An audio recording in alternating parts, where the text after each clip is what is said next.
Na vittena darpaniyo manushyo. By the external wealth and attainment, man can never be satisfied. Now, what is happening in this case, if we analyze, then we can understand that actually when they went within, when they forgot all the external as well as the internal, their own personality also, the mind became absolutely calm. It was no more having any thoughts. That is the reason the bliss welled forth. That means getting the joy, we don't need any external material contact or interaction. The joy comes from within. The joy is a property of ourself. It is a natural quality, an attribute of ourself. That is why we often refers to Satchidananda about Atma. Although that is not the exact definition, but it is the closest definition. Atma we call Satchit Ananda. That Ananda is an attribute of the Atma. It always is welling forth from within.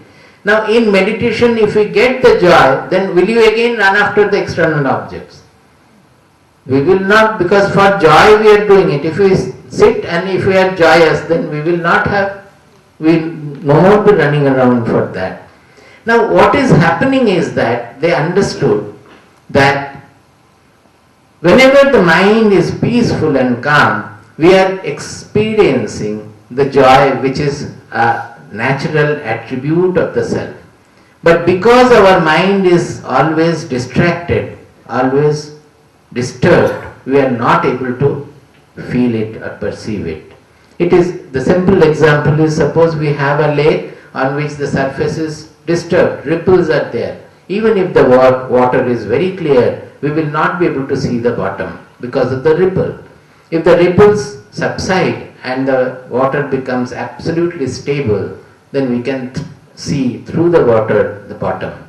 It is just like that. So when there is an intense desire for something, it subdues all other thoughts, anxieties, etc., and we are intensely wanting something. When that desire is fulfilled, by getting that object, the desire wave subsides, and at that time no other wave has come. Suppose the desire, the particular desire, we want, say, we want a building to be made, and we are too much desirous of the building, that is the intense desire in us. When the building is finally constructed and we are entering it, the desire wave subsides. We think that it is the fulfillment of the desire which has given us joy.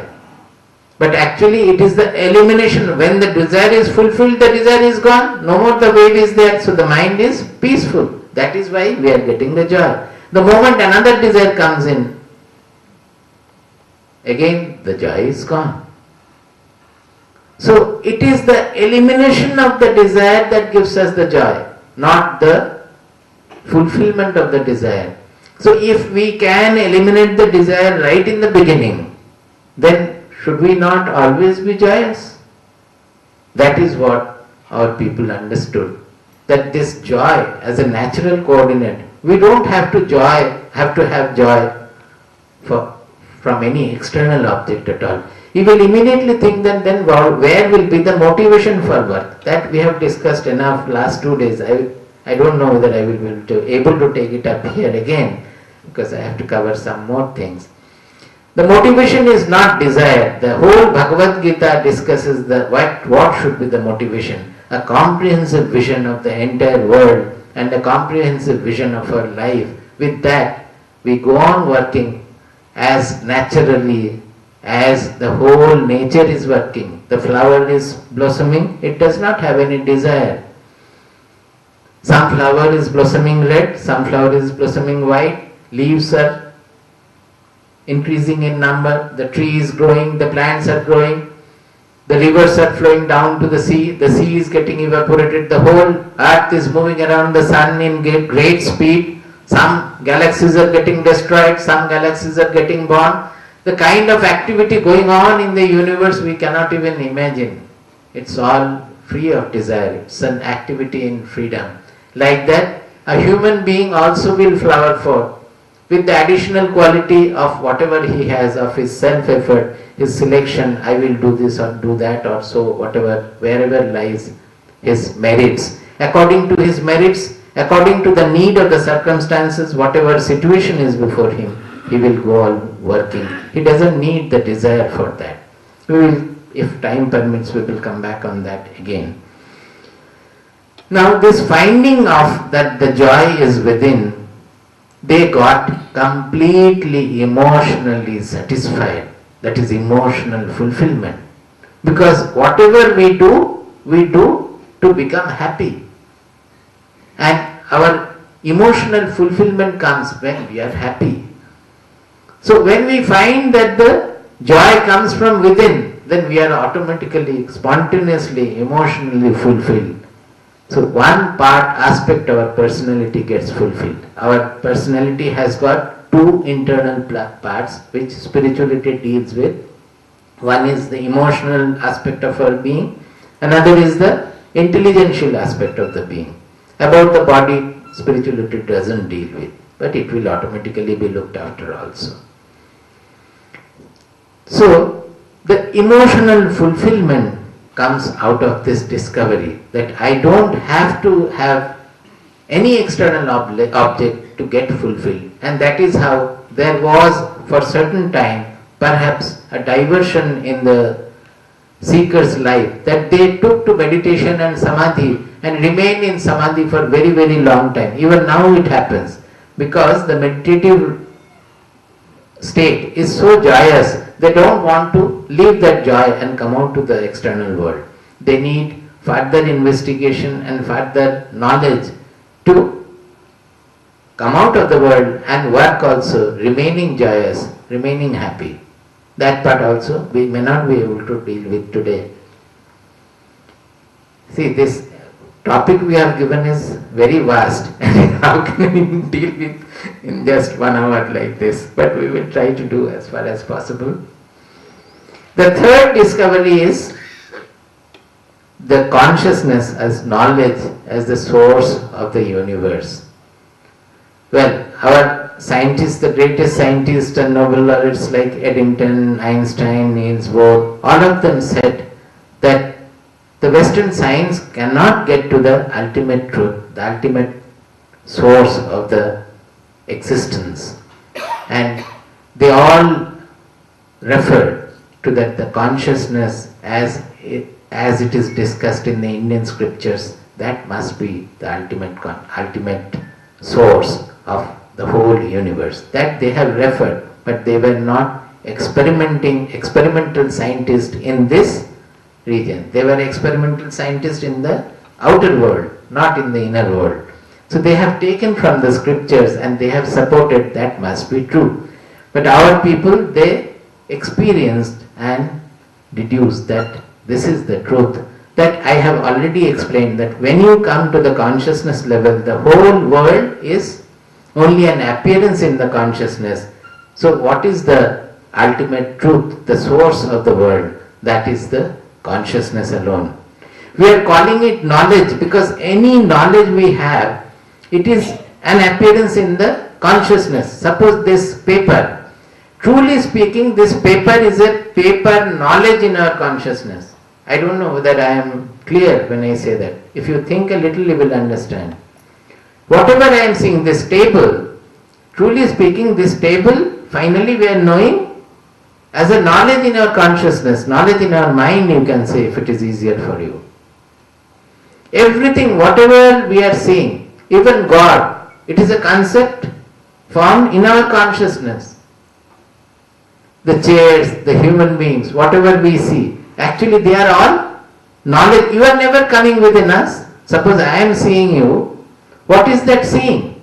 Some light is passing up to the retina, some effect is there. Thereafter it's all electrical signal, everything electrical signal. Then brain also is electrical signal. So where is the vision? Where is the sound? Different regions of the brains are getting excited and we are seeing the whole vision. Sound, lights, touch, everything we are having. Where are they getting from? Is it not in the mind? It is not. Is it not in the consciousness? Suppose in the dream, we are seeing exactly the same world. You may say that this is because in the memory those are there. Actually, how is the memory exciting this? Maybe the signal, suppose now I see the bag. This bag is causing some excitement in the retina, and finally in the brain some electrical signal is there which I am knowing as bag. In the dream, when I am seeing the bag, this external effect is not there because my eyes are closed. But the same signal is somehow spontaneously generated in the brain. That's an electrical signal. The similar electrical signal in the same spot in the brain, when it is generated, we are seeing the bag again. But I am feeling the touch of the bag, the color, the touch, the everything in the dream as we see in the wakeful world. If we take dream food, we get satiated by our hunger goes by taking the dream food. Getting up, we may feel again the hunger. That is different. But everything is happening in the dream as if they are all real. In fact, that is happening in the wakeful world also. Whatever signals, finally it is the signals in the brain which are generated. By that we are perceiving the world. The world perception is within our consciousness in the same manner. Only one is generated without any external body, outer signal from the body. Another is generated from within the body. That's all. But the perception is the same. It is the same knowledge. So in the consciousness, everything is knowledge. It is a bag knowledge, it's a table knowledge, it's a microphone knowledge, it's a human being knowledge, it's a hall knowledge, auditorium knowledge. It's knowledge and knowledge alone. There is nothing other than knowledge. Because knowledge alone is the universe. These are very high realization in the field of spirituality also. But I think we can at least appreciate intelligentially, I won't call it intellectually, intelligentially, we must be able to appreciate what it means. If you have got something, I will feel fulfilled about my effort. Is it so? Have you got something, or it's all just a jugglery of words, or you cannot make out anything of it? What do you feel? Huh? Convinced. Achha. Very good. Now we will try to. How much time do we have this session? You called it an interactional session, but without speaking, how can we have interaction? Up to 8:30 can we continue without any problem? The hall will be open. Okay.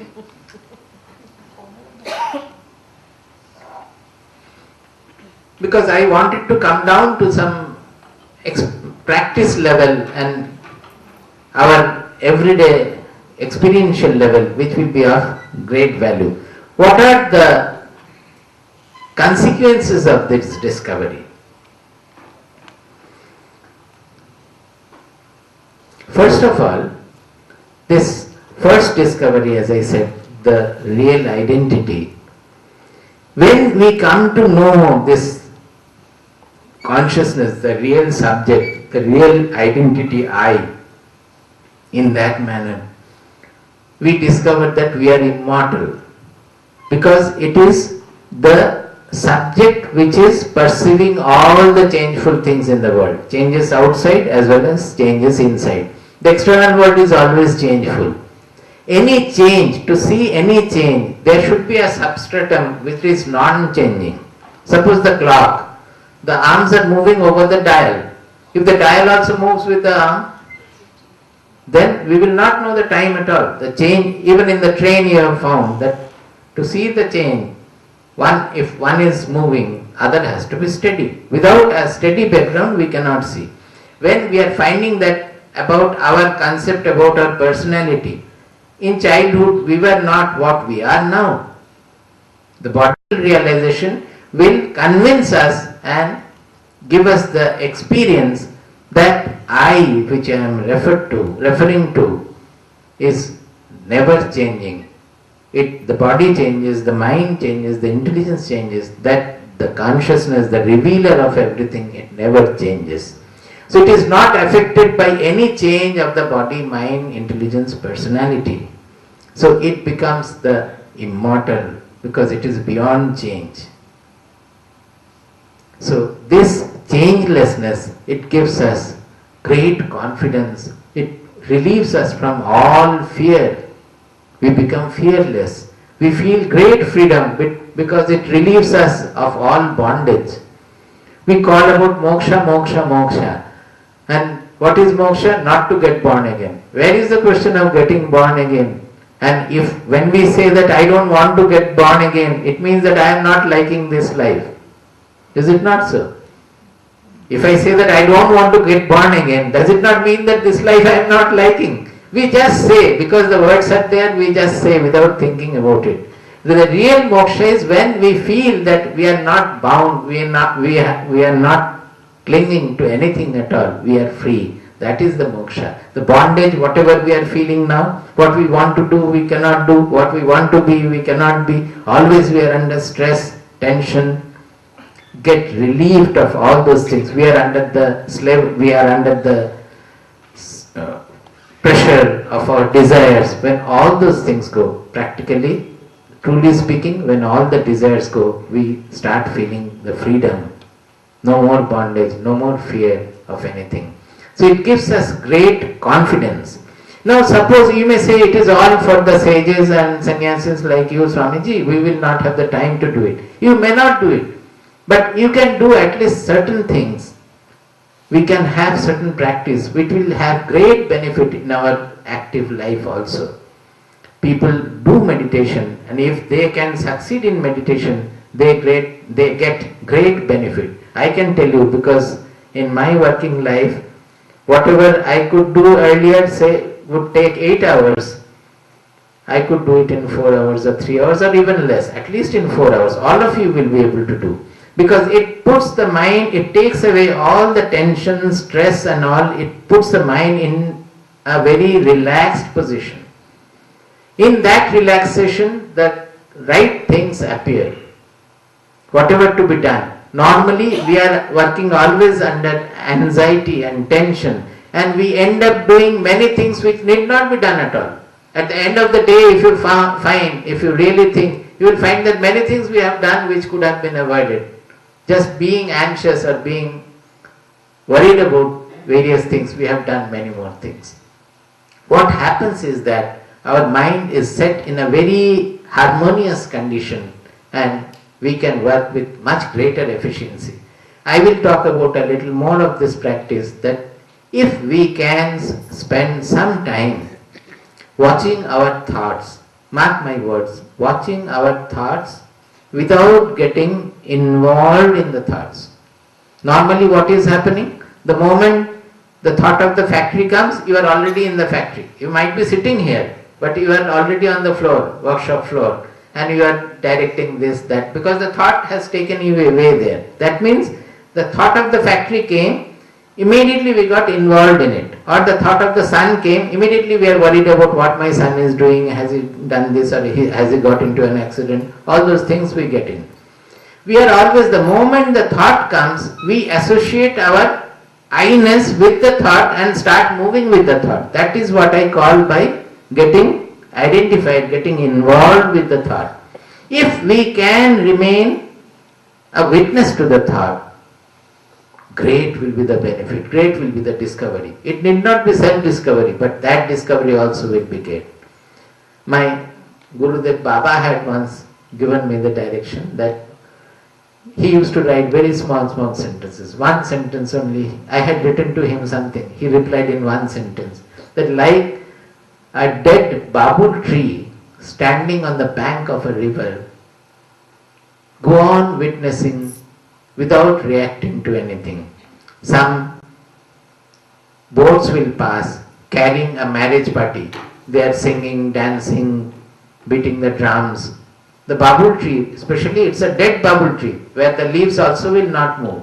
It doesn't get into the river and get into the boat to go along with the marriage party. It remains aloof and just witnesses what is happening.